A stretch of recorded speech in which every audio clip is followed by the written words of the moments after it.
What's going on, Lions fans? It's your host here of the West Side Lions podcast here, Ben Miller, back at it again at Lions West Side on Twitter. Feel free to go on there and give us a follow if you've not done so. We have a game to talk about, and it's not just a game. It is a win for the Detroit Lions. It is the first win of the season for the Detroit Lions, and it's the first time that the Washington Commanders, as a franchise with that name, has ever been beaten. So we're in the records books. We're in the record books today. That's for damn sure. With me, we have a full cast here today. We've got Austin and Jake are here today. I'll start off with Austin. Austin, how you feeling today, man?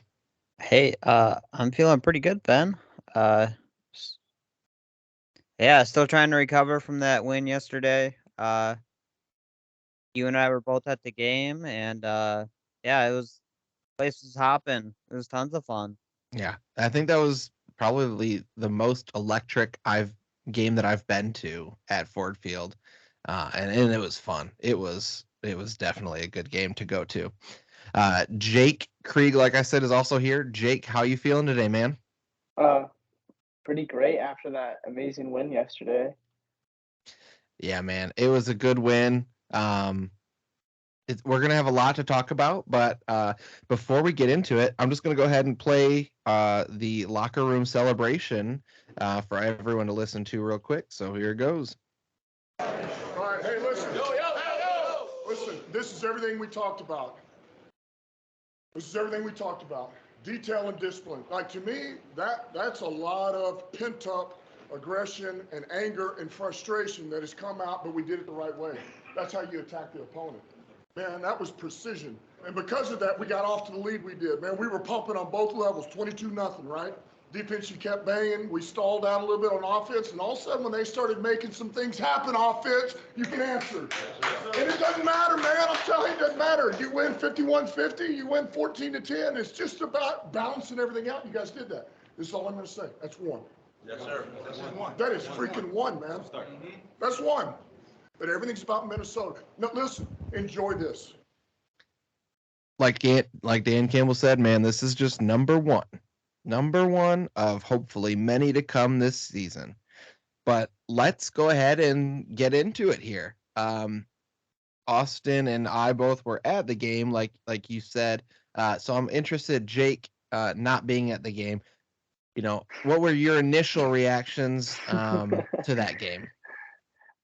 Honestly, it was electric. I mean, getting to watch it with my dad, it was pretty special.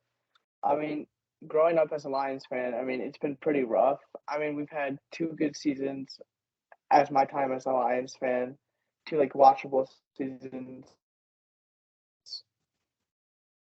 You know, this was just something different that I really saw. You know, it was kind of, in my opinion, like the taste of what Dan Campbell's Lions team is going to look like, and it was really electric to see those players that I've been really, you know, interested in to see like play very well, especially with Amon-Ra, Aiden Hutchinson, even DeAndre Swift's big run too. I mean, it was really electric to watch, and it was very exciting for me. Yeah, absolutely. So, Austin, I mean, like we said multiple times already, we were at that game. What was your thoughts? And since, you know, we had a little bit different feeling being there, what were your thoughts coming off of just the first half? Oh man, yeah. I mean, first half was amazing. Obviously, we shut them out in the first half, 22-0. I, I honestly didn't know what to think of the first half. I've never seen a Lions team play that well in a half before. I think that's the best half of football I've seen a Lions team play, and I don't know how long. Yeah, I mean, I was on a high at halftime, just not really knowing what to expect, you know. Yeah, I agree. I even just like straight from the start, we got the ball, and then almost immediately Swift pulled off that huge run. When I think a lot of Lions fans were a bit worried going into this game because our 3 interior offensive linemen were all backups. Like I coming to the game, I did not know who our left guard was going to be today. And Dan Skipper was there, and he kind of transitioned to his first time ever starting in an NFL game. He first time playing guard in the NFL, and that was the first time, and he played very well. Played very well in that spot. And then Evan Brown at the center played very well as well as we kind of expected. He played well last year in Frank Ragnow's absence, and then on the right guard, Logan Stenberg, played again. He had some good times, and he had he had some rough spots as well. But I mean, to come right out the gates and get, I forgot what it was, a 50-something yard run straight out of the 50. gates, I think It was that 50. really started to set the tone for this team. And then we, scored a touchdown, and then I think the big stuff that started happening was the defense started, really pulling it out too, which really got everyone, some of the momentum going our way here. So, Jake, what did you think from the defense for at least first half, and then going into the second half as well? What did you think of them? Well, the first half, I mean, what I saw from the Lions defense was really something I've never seen from them at all. First off, with Aiden Hutchinson's 3 sacks in the first half, that was insane to watch. I mean, the excitement watching our number 2 pick do that. And then also with Charles Harris strip sack for the safety was electric to watch, and just great coverage overall. I mean, they weren't able to get a first down until 6 minutes left in the second quarter. Mm-hmm. That is just insane. I mean, our defense was elite in the first half, and it was really fun to watch that. Yeah, I think you summed it up pretty well there. The defensive line was just consistently getting pressure.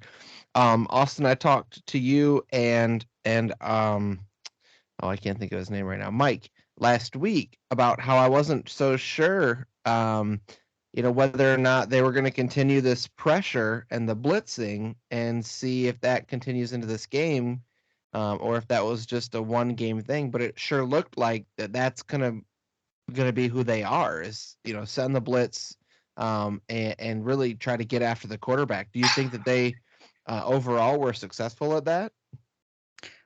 Yeah, I mean, obviously we saw that they were very successful with being able to put pressure on the quarterback. That safety was huge for us. Being able to take once down in the end zone. Of course, he fumbles it and the ball goes out the back of the end zone. That was really big for us because we get that back and then we go right down the field and we get a touchdown. So I think, the whole pass rush was able to kind of get our offense going there. Yeah, I think that, I mean, since we're talking about, we have to talk about our boy Aiden Hutchinson, right? He finished the day with 3 sacks. Could have been a couple more. He over pursued a couple times, and he was like a split second behind a different guy who got a sack. So I mean, he put up a hell of a game this week, and then there was a time where I think, what did they say, he got a Charlie horse or something in the game, and Yeah, kinda, you could see him physically limping after each play. yeah, I think it started in the second half, about midway through third quarter, and it's, I would assume it's no surprise when Aiden Hutchinson started getting hurt. That's when they were able to actually start moving the ball a little bit. I would truly think that there's some causation there, not just a correlation. But I think overall the whole defensive line played very well. I even, I'll give props to the secondary as well. Okuda is really playing like a number 3 overall pick right now. He was mainly on Terry McLaurin for most of the game, and shut him out almost completely when he was guarding him. Then Okuda had to come out for a cramp it said on the injury thing. And again, no surprise, he comes out, and that's when he starts making some big plays. So, I mean, I personally, and I'm sure Jake would be too. You know, we're loving what Okuda's doing right now. So I'll throw it over to Austin. How are you feeling about Okuda right now? I mean, it's hard to be mad when your guy is going out and playing, and he's playing very Mhm. well at that. So, I It's mean, true. no issues on my end. Okay, good. We have our resident Debbie Downer, so I had to double check that we weren't getting our expectations out of hand here. I mean, I feel like though, like you can't really. I mean, yes, it's two very great games from him, but he was guarding his former teammate from Ohio State. So I feel like that can make it a little bit easier for him. But at the same time, you can make the same argument for Terry McLaurin in that case. I mean, So there's that, and it's the NFL at this point. Like, it's different quarterbacks, it's different, So, yeah, New schemes, yeah, all that. I don't think much of the college thing would play over to like knowing how a guy, does too much anymore. mhm. But another player who I thought had a decent day, not a great day, just a decent day, I was kind of surprised. Will Harris also had Yeah, a decent day. He had a pick, and I mean, the whole secondary looked pretty decent. And then I think again we have to talk about our linebackers. Um, I mean, I don't know about you guys, but I think as we all expected here, looking at PFF grades within the last 2 weeks, our highest graded defensive players are our linebackers. So I think that's what we all expected, right? No. no. Yeah, our linebackers are playing well. Right now, I think it's Chris Board and Rodrigo. They're our highest rated defensive players within the last 2 weeks. So, I mean, Rodrigo is balling out for a sixth round rookie. We got a steal there. Absolutely a steal. He's always in the right place. I enjoyed watching him. I enjoyed how the crowd reacted to him when he came out of the tunnel. Him and Hutchinson were by far the loudest cheers when they were coming out of the tunnel. I mean, it was insane when those two came out. Everybody loves him from Hard Knocks. Yeah, absolutely. He's the Hard Knocks darling. And then obviously Hutchinson is the hometown hero. So, I mean, the place lit up when those two came out. It was really fun. Really fun. I want to talk a little bit about the offense now since we kind of talked about the defense. And I want to hear from both of you how you feel just in general the offense played throughout the whole game. And Jake, I'll start with you. I'm not gonna lie. Okay. First of all, the offense played great during this game, but the first drive, I got pretty aggravated with Jared Goff's like decision making. I mean, that terrible pass to DJ Chark in the end zone. And honestly, I'd say most of the passes targeted towards DJ Chark were just honestly terrible. Mhm. I mean, three of them, if I'm remembering correctly, were just either out of reach or thrown into terrible coverage. Mhm. And I feel bad for DJ Chark because I mean he's getting a $10 million contract here, and he's honestly a good receiver. He could be being used well more, but I mean at the same time, there's not much more, not much considering how well Amon-Ra did with 2 touchdowns and 114 receiving yards, and then with all of our running backs too, averaging over 4 yards a carry. I mean, there's nothing much else to complain about. And plus, considering the offensive line did this well with our injuries that we have right now, and considering Washington has a top 5 defensive line in the NFL too, that was pretty great to watch. Austin, what about you? What were your thoughts on the offense? Yeah, I mean, obviously, I thought they played very well. Overall, it was a very good game. Um, Goff was able to get his at least 2 touchdowns, which I predicted that on our last episode. He was able to actually get 4. Um, quietly, Goff has been very, very well, honestly. Besides his 1 pick last week, I thought he's played really well. Um, I mean, our offense is clicking right now. Amon-Ra is going off. Uh, Swift was going off. Mm. And they did a good rotation between our backs. Because I think Swift was not 100% on the day. Yep. Reynolds was able to come in and do really well. I was glad to see that. Jamal was able to come in and Europe off some runs. Yeah, I mean, our offense is clicking. What more can you ask for? Well, what was kind of surprising to me too, sorry, but like Jamal Williams had the most carries out of all the running backs yesterday, which is pretty surprising to me. He had I think it was a 4.4 average, which isn't bad, but still, I mean that kind of surprises me that he had the biggest workload. But at the same time, it doesn't because DeAndre Swift had quite the workload himself the week before. Yeah, the Williams had Lions 12 carries. the Lions right now, within the first 2 games, I think the statistic I saw is they're averaging about 7 point something yards per carry, which is absolutely Insane. bonkers. Absolutely bonkers. Um, I'm actually I'm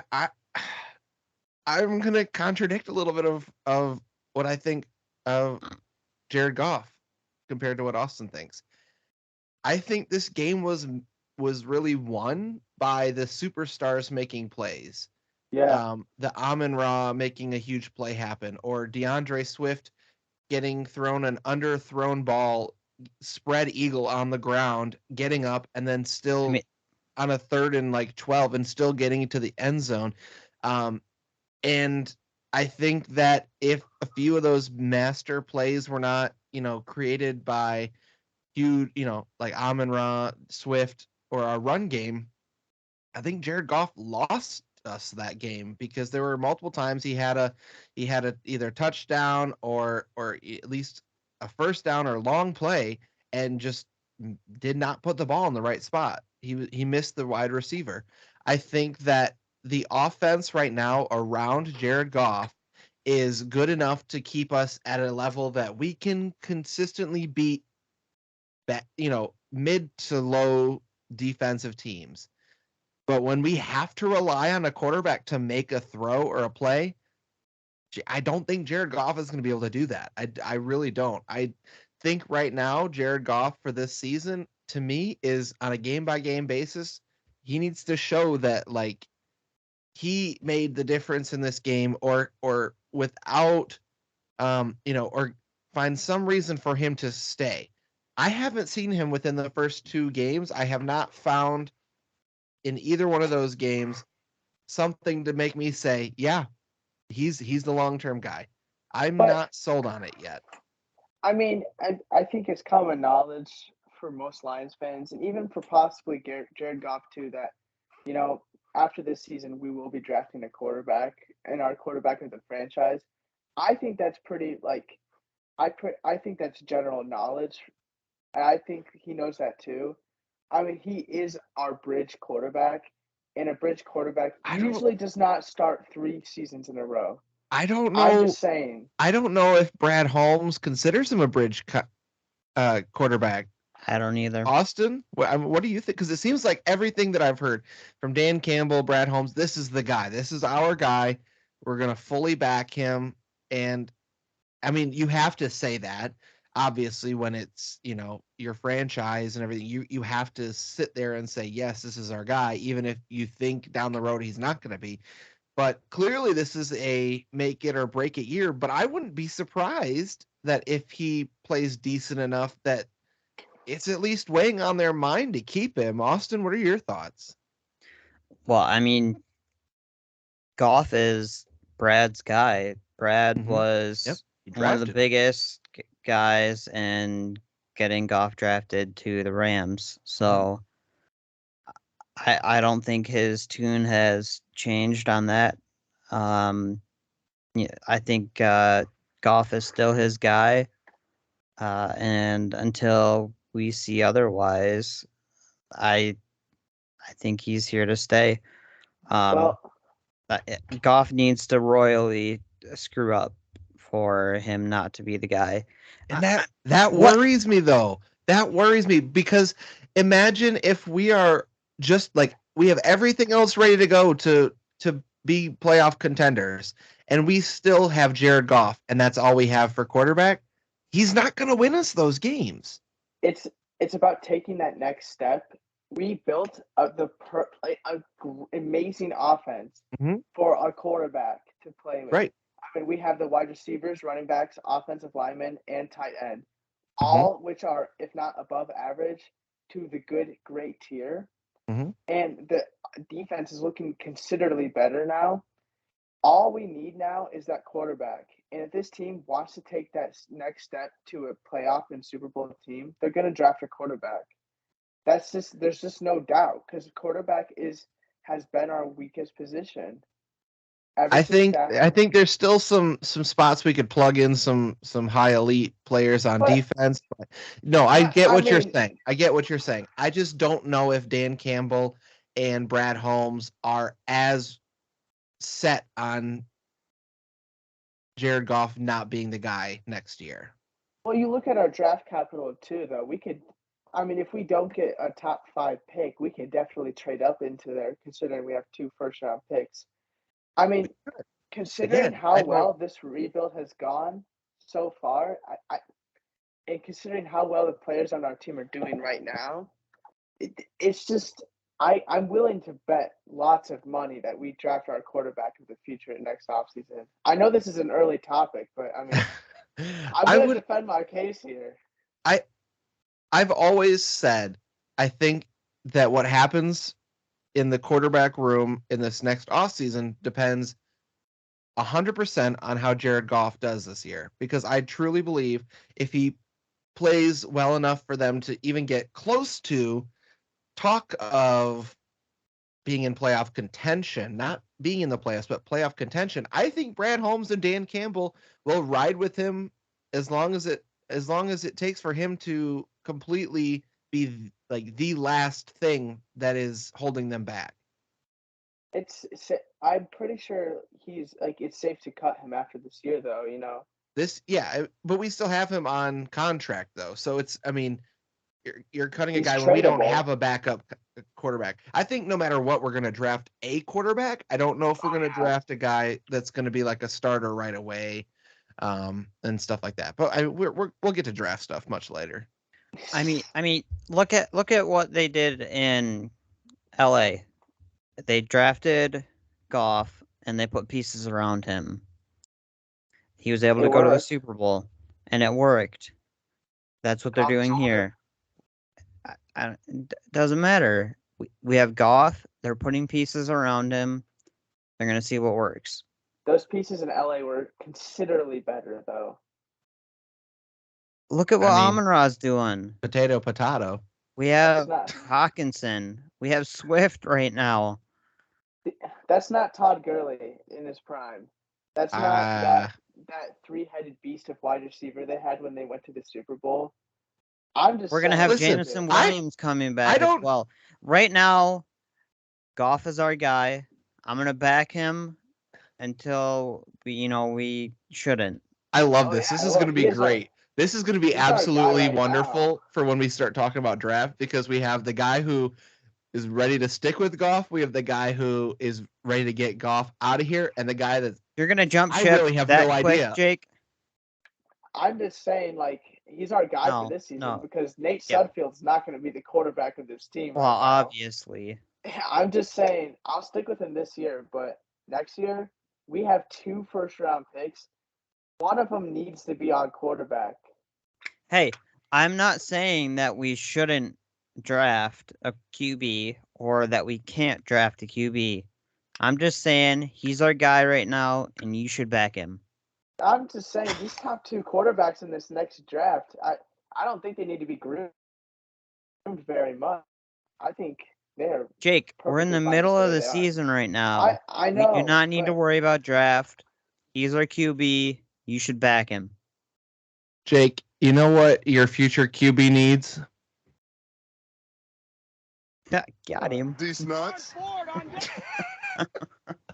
Gotcha. All right, let's get back on topic a little bit. We were actually talking about an NFL game that just happened, by the way. I don't know if we all knew that. We were talking about a Yeah, game that was quite that's the like tangent. now, not like a draft for months away. Um, so we've talked about Jared Goff now. We alluded to and quickly talked about Amon-Ra and Swift. I believe Swift is on his final year of his contract, right? Is this his last year? I think so, yeah. No, this is his third year. This is third year? Yes, it is. Oh, He I has could have 1 year, sworn and then he doesn't have a 5th-year option. He was on a first No. round pick, but no, it's next year. Is his final. You sure? This Because is I his thought third he was year. the draft after TJ. He was. No, So then that would be wait. this is the final year. Austin, look it up. I am. Let's see. Either way, 2023, he's under contract. 2023. And then so we still have the next year. 2024, he's an unrestricted free agent. Okay. So at this point, seeing what DeAndre Swift can be and continue to improve, do you start to consider extending him now? Yeah. Yeah, do it early. I feel like, I mean, there's a lot of players who, or I should say fans who have seen how running backs on their second contract go, right? They get all that money and the running back position we've talked about gets undervalued a lot because of how easily it can, bottom out. Look at, Todd Gurley, like we were just talking about. Todd Gurley is a perfect example of that. He had an amazing year, got the ginormous contract, and then got Fell off cut the the face next of the year. earth. Like And that's then look at Zeke Elliott right now. exactly. So that's Don't even why get my- me started on him. He's So that's destroying why my fantasy. that's why I'm throwing this question to you of, do we extend him and give him big money, or do we try to just build from the young guys that we have, or build from the try to draft a new guy? What are you guys thinking? I personally think it's safe to extend him because he is not your typical power back. Because Mhm. he not only runs the ball but catches the ball very well. So by True. extending him, I feel like you're safely extending your top running back and also one of your top receivers as well. So It's true. But he's also I mean, injured a lot, yeah, but which I is mean, scary. none of them are they've mostly been shorter injuries, though, if I'm not incorrect on this. They've kept him out a few weeks here and there, but It's nothing like yeah. a torn ACL or right. something or torn Achilles, something long term necessarily. And I mean, you can compare that to any back in the league, really. I mean, injuries with running backs are very common. Yeah. You get an injury over at the These nuts. I want to talk about also something I'm a little bit worried about, and specifically myself, because I've been such a big proponent of this player. I'm a little worried about TJ Hawkinson right now. Mm-hmm. He didn't look great. He really didn't. Terrible. He dropped a few balls. I mean, he had one really great catch where he really just really extended himself, dove out to catch the ball. It was a great catch. Got a lot of yards on that one, but I mean, he had two easy passes that he just dropped, and I don't know. He's not the main focus of our offense anymore, which seems a little odd where you have such a big weapon in TJ, and he's coming up on he's got to be either extended or given a contract, and he's going to want top tight end money. I think for what we're getting for him right now, I don't know if we would pay him. Austin, what do you think about TJ? I mean, it's tough. It could be scheme here. That's why he's not getting the ball a lot. I mean, he's dropping back and blocking on a few throws, and Well, I mean, Dan Campbell he has was specifically spread out come out. only a couple times. Yeah, Dan Campbell did say at the beginning of the season, like, they're not looking for TJ Hawkinson to be like the main focal point. They want him to just, be a utility guy. And for the amount of money that he's going to want, I don't know if you're going to pay him that much to be a utility guy when you're not fully utilizing his entire talent. You know what I mean? Yeah, But finding his replacement will be very hard.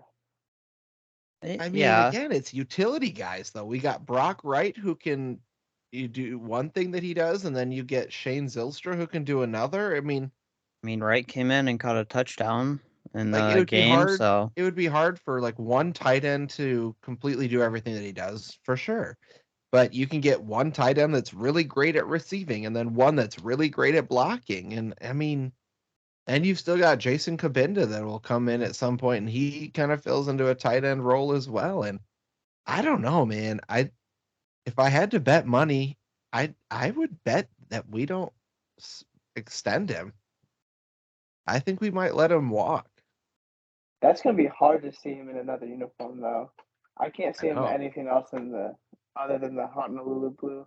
I think it would be difficult because Dan Campbell's talked about, that they want to extend, they want to pay the players that play well and, reward them as such and keep them around the organization. However, it just doesn't seem like they're really valuing what he can bring to the tight ends right now, even if he's not really showing out big time. You know what I mean? Mm-hmm. I don't know. Jake, are you worried about Hawk? Yeah, I wasn't really impressed with what I saw, and last season was disappointing too. So yeah, it was a little bit more reasonable to be disappointed last year, though, because he was the only target, that anyone could get last year. But I'm not sure. I mean, look at the talent that we have on the offense now, though. Last year we had so many injuries. We had like absolutely no talent on our offense. We were pulling in third string guys to go out there and try and catch balls. Mm-hmm. I mean, this year we got tons of talent on the offense, and I think Hawkinson has drawn the short end of the stick on that one. Yeah. You look in the past too when Hawkinson like really succeeded. It was when we didn't have as much talent, and when this talent we have right now was a lot younger too. So, also to mention that. I'm gonna be on Hawk watch from now on to see how he plays these games, because coming up on a contract extension, I don't know if I see it, man. I really don't. All right, that's really kind of wrapping up the offense of things that I wanted to talk about. We talked offensive line. We talked the defense. Is there any last things you guys wanted to throw in there about either the offense or the defense that we didn't go over? Nothing? Cool. All right. I got one. All right, what you got? Not totally game related, well, sort of. But I mean, just how electric the place was when Hawk got his first sack and they played Billie Jean Hutch. over the. Sorry, Hutch. We've been talking about Hawkinson for the last 5 minutes. Hutch is my new boy, not Hawk. I'm going with Hutch now. Anyways, Hutch gets his first sack. They play Billie Jean over the PA, and whole place started jumping. Yeah, that was so fun. It was crazy. Yep, it was a lot of fun. I want to see much more from Hutchinson. I really do. I can't wait to see what else he's going to bring to the table. So let's go quickly. Let's do one game ball on the offensive side, and then one on the defensive side, and then we will each give one, and we have to give it to somebody different. So, I'll start off with Jake. You can start us off, and I'll have you do offense first. Who are you giving the game ball to? Well, this one's the easiest. Amon-Ra St. Brown. Okay. All right. Austin, who are you giving a game ball to? Dan Skipper. All right. Good old Skip. I will give my game ball to DeAndre Swift. I mean, dude was just making plays. He was. And defensively, since Jake started, he will now end. I will start. I'm going to give the first game ball to Hutchinson. Austin, who are you giving a game ball to? Oh man.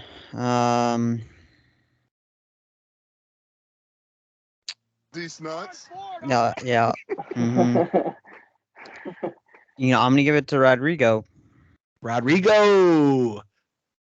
I love that guy. All right, Jake, last game ball. Who you giving it to? Thinking of two people right now, but speed it up. I'm just gonna give it to Jeff Okudah. He's been doing very well lately, and He he did a has. very good job covering Terry McLaurin, who's a top receiver in the NFL. So There you go. All right, there's our game balls for this week. Do we want to just quickly go over the next game that we've got coming up here for us? We got Lions versus Vikings. That'd be a tough game. At Vikings, yeah. So it's going to be a tough one, that's for sure. Kevin O'Connell's a genius. What'd you say, Jake? Kevin O'Connell's looking like a genius out there in Minnesota.